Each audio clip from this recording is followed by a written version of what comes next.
You are sitting in your car outside Target at 9:47 p.m. on a rainy Wednesday, staring at your banking app with a knot in your stomach. You're trying to calculate, to the penny, if you can afford the $43 worth of stuff in your cart without your account hitting zero.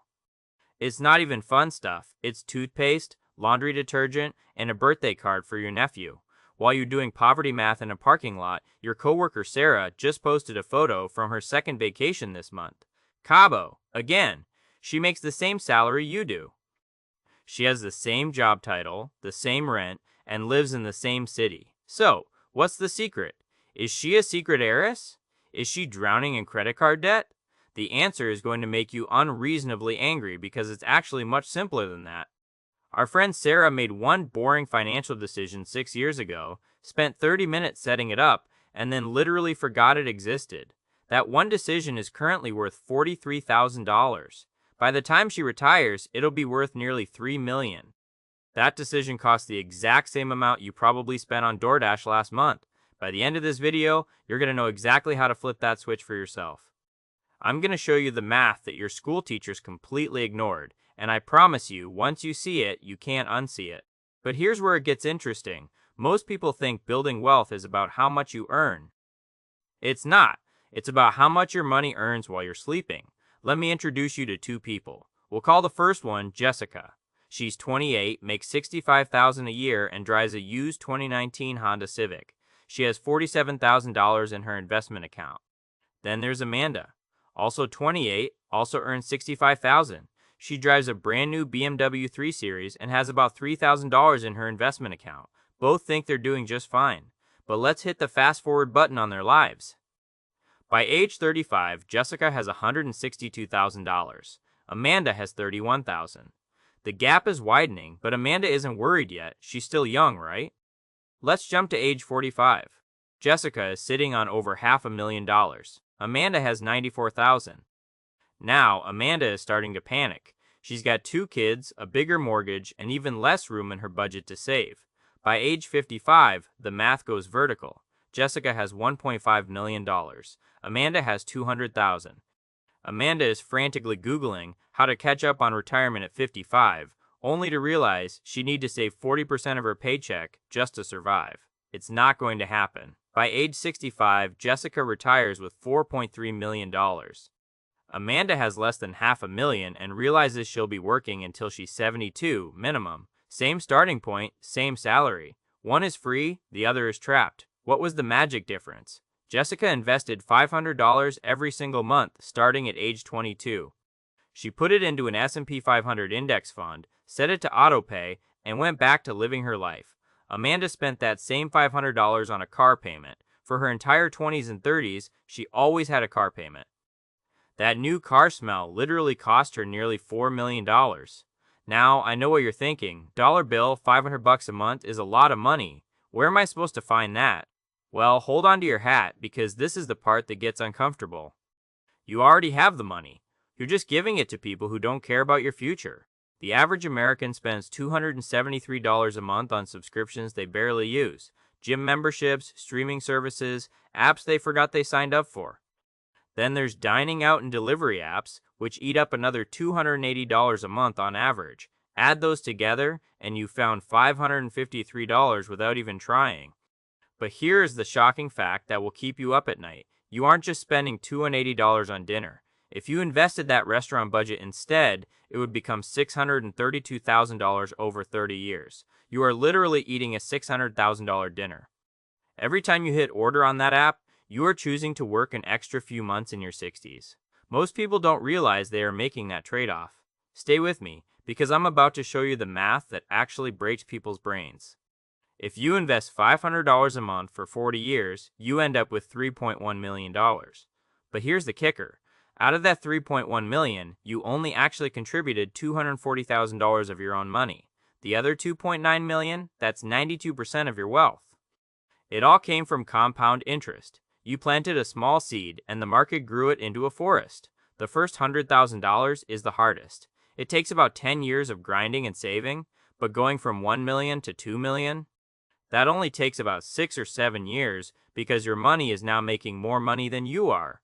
But wait, it gets even crazier. If you invest $5,000 a year from age 25 to 35 and then stop, never adding another penny, you'll end up with more money at retirement than someone who starts at 35 and invests $5,000 every single year for 30 years straight. The person who started early and stopped after 10 years beats the person who worked 3 times as hard but started a decade late. Compound interest doesn't just reward you, it punishes the procrastinator. If you're finding this valuable and want to stop the poverty math forever, hit that subscribe button. Most people watching right now aren't subscribed, and I don't want you to miss the next breakthrough. Now, I hear the skeptics in the back. But Dollar Bill, what if the market crashes? What if everything goes to zero? This is the objection that keeps smart people poor. Let's kill it with some cold, hard data. The S&P 500 has returned about 10% annually since 1926. That's 100 years of data. That includes the Great Depression, World War II, the 1970s inflation, the dot-com bubble, the 2008 crash, and a global pandemic. Through all of that chaos, the average is still 10%.